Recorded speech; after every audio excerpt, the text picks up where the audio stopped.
තමන්ගේ පළමු දරුවා උපත ලැබී දින 7කට පසුව සිය ගෙල කපාගෙන සියදිවි නසාගත් 32 හැවිරිදි එක් දරුමවකගේ සිරුර ඇගේ නිවසේ මුළුතැන් ගෙයි තිබීදී පෙරේදා සොයාගත් බව පොල්ගහවෙල පොලිසිය පවසනවා.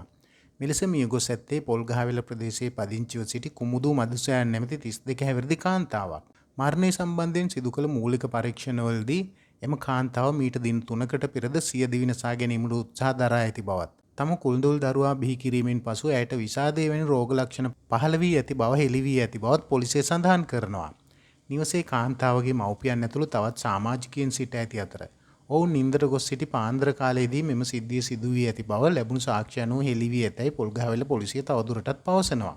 කාන්තාවගේ මරණය සම්බන්ධයෙන් පවත්වන ලද පශ්චාත් මරණ පරීක්ෂණය කුරුණෑගල ශික්ෂණ රෝහලේ අධිකරණ වෛද්‍ය විශේෂඥ අජිත් ජයසේන මහතා විසින් සිදු කරන ලද අතර එම පරීක්ෂණයේදී මෙම මරණය සියදිවි නසා ගැනීමක් බව තහවුරු කර තිබෙනවා.